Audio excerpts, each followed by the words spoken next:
Why Russia recently launched one of the largest aerial assaults of the war against Ukraine, deploying a record number of drones and missiles in a coordinated multi-night campaign. These strikes targeted more than 30 cities and regions across the country. In an average single night, Russia reportedly launched approximately 367 drones and missiles. Ukrainian sources confirmed that this included 298 drones and 69 missiles. Despite the scale of the attack, Ukrainian air defenses, they successfully intercepted the majority of the projectiles, reportedly shooting down 266 out of the 298 drones and 45 of the missiles. These missiles were launched including multiple cruise missiles and, not to forget, the Caliber ballistic missiles, in addition to a dozen Kh-59 or Kh-69 missiles, along with hundreds of drones were also used. This is how the assault followed a strategic sequence. The slower drone-like Shahed came first, followed by the faster Lancet drones. Then came the cruise missiles and finally the ballistic missiles. These are perfectly timed so that they more or less reach at the same time to create chaos. Let's examine why Russia is focused on retaking areas in northeastern Ukraine. In addition to its ongoing aerial offensive, Russia has been amassing troops along the Ukrainian border. The apparent goal is to put pressure on Ukrainian forces stationed in the region, effectively pinning them in place. This strategy is designed to prevent Ukrainian troops from redeploying to the south, where they are urgently needed to counter Russia's summer offensives. By opening a new front in the northeast, Russia aims to divert Ukrainian forces away from other critical areas in the east and south, where Russian forces have been making slow but steady progress. This tactic is intended to stretch and weaken Ukrainian defenses across multiple fronts. One of Russia's key objectives appears to be a strategically important city in the northeast. It serves as a military hub with inherited Soviet-era military infrastructure, including arms depots and an airbase. Its location, just 20 miles from the Russian border, makes it a logistically feasible and attractive target for Russian forces. Why is Kharkiv so hard to capture? You think Kharkiv would be easy to take. It's just 30 kilometers from the Russian border. But that actually works against Russia. The moment they try to gather troops or equipment near the city, they're exposed to Ukrainian artillery and counterattacks, including strikes coming from across the border. And the terrain around Kharkiv? It's wide open and flat, a nightmare for attacking forces. Russian troops become easy targets for Ukraine's drones, precision artillery, and long-range weapons. There's very little natural cover. Ukraine's also spent years fortifying the city. There are reinforced defensive lines, trenches, and barriers surrounding Kharkiv. They've laid minefields and anti-tank traps along the major approach routes. Inside the city, it's even more complex. Ukraine has turned the urban environment itself into a weapon, using buildings, subways, and civilian infrastructure to move, hide, and fight. As we're watching this while you are in flight mode and you're being bombarded with all kinds of spam emails, jump calls, online breaches with our financial data. This data doesn't just result in spam and scam attempts. It can also affect your insurance rates and ultimately will lead into a loan denial just when you might need credit. Incogni helps protect your privacy by regularly scanning and preventing data brokers from re-uploading your information. You'll also get a clear, real-time dashboard to track the status of your data. As an add-on with Incogni Unlimited plans, you can gain access to this custom removal tool.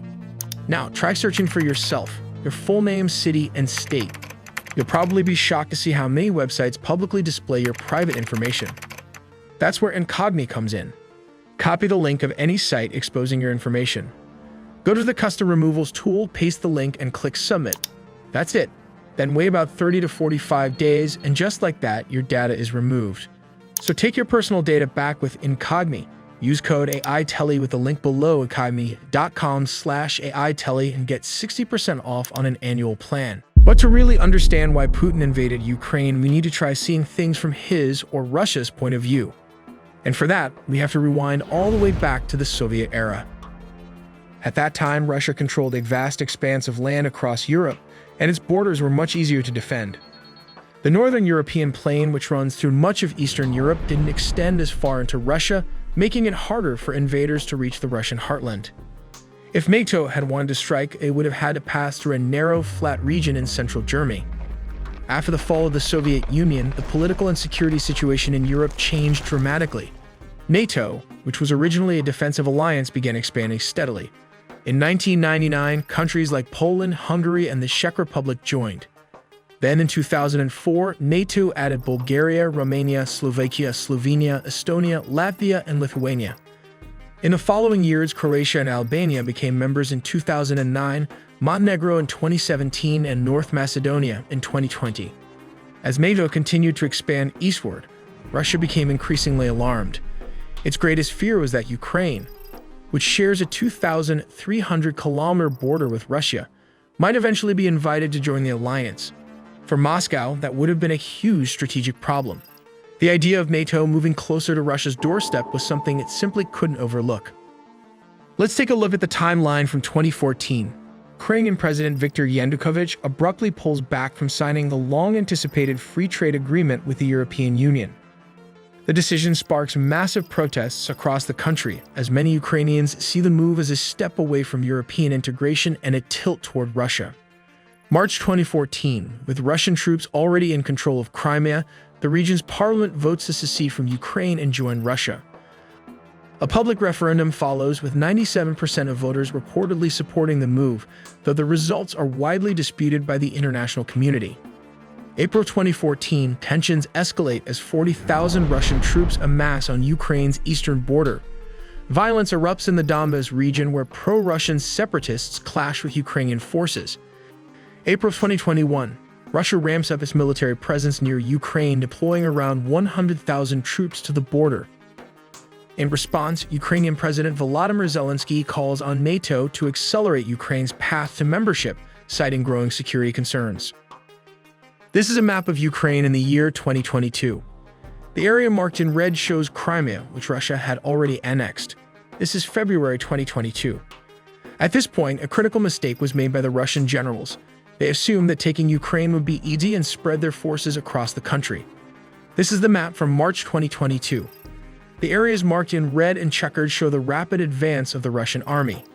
However, on November 22nd, this is where things took an unexpected turn. Ukraine fought back fiercely, reclaiming significant ground and shocking the Russian military. By February 2025, the Russian army appears to be making some advances, but at a much slower pace than anticipated. This is how Russia is using these Orlan drones capable of penetrating up to 600 kilometers into Ukrainian territory. The second type of drones are FPV, guided by fiber optic cables. These have a range of only 1 kilometer or about 1.2 miles. Standard FPV or first-person view drones, on the other hand, have a range of 10 kilometers or roughly 5 miles and more. Next are the Lancet drones. These are advanced main battle tank killers, capable of flying for 40 kilometers or about 24 miles. Finally, there are the Iranian Shahed drones, which can travel up to 1,000 kilometers or approximately 620 miles. These drones can cause significant damage when launched in large numbers. More details all in the video ahead. In the era of drone warfare, Russia's strategy unfolds through a series of coordinated stages, each designed to maximize the effectiveness of their aerial assets. Stage 1. Surveillance and target acquisition. The first stage involves the use of Orlan drones for surveillance. These drones are critical in scanning the battlefield for Ukrainian targets, serving as the tip of the spear in the process of identifying and selection. Stage 2. Precision strikes with Lancet drones. Once targets such as Ukrainian tanks or Gepard anti-aircraft guns are identified, the next step is to launch Lancet drones. These drones are deployed to destroy or severely damage the identified targets with precision. Before we examine how it works, let's look at its parts. Although the Lancet can be operated by a two-man crew, but behind the scene it has a number of parts that helps it to operate in the battlefield. Number 1. It requires a catapult to launch a drone. Number 2. An Orlan drone that is responsible for navigation and observation for the Lancet. Number 3. A command and control center is required to operate the Orlan as well as the Lancet drone, as data regarding the Lancet drone are still classified. Let's take a look at the parts as a possible theory. Again, I repeat, this is a possible theory of the engineering behind the drone. At the front of the drone is the electro-optical guidance systems. These cameras act as a light contrasting edge of the target, dark or light, against the general background to track and guide itself. In short, it acts as a guidance mechanism. Just behind the guidance system is the warhead. It is the typical KZ-6, a high-explosive circular, shaped charge used for demolition primarily to penetrate armor and reinforced concrete fortifications. Moving to the back is the electric-powered engine that propels the drone to the standard speed of 110 kilometers per hour or 68 miles per hour. Interestingly, this drone can operate only for 40 minutes, almost similar to the Switchblade 600. These are the step-by-step process of how this works. Step number 1. 2 soldiers launch a surveillance drone named Orlan using a catapult system. Step number 2. The Orlan drone tracks and selects targets. Step number 3. A soldier unfolds the Lancet drone wings and sets it up for catapult launch. Step number 4. The Orlan command and control system transfer data target to the Lancet drone. Step number 5. The Lancet drone switches to its electro-optical guidance systems as directed by the Orlan command and control center. Step number 6. The Lancet drone will dive into the target and activate the typical KZ-6, a high-explosive circular, shaped charge used for demolition primarily to penetrate armor and reinforced concrete fortifications. Let's simplify again through these animations. The Orlan command and control system transfers target data to the Lancet drone. The Lancet switches to its electro-optical guidance systems to track its target. It then descends upon the target using its KZ explosives to penetrate light armor, artillery, guns, or trucks.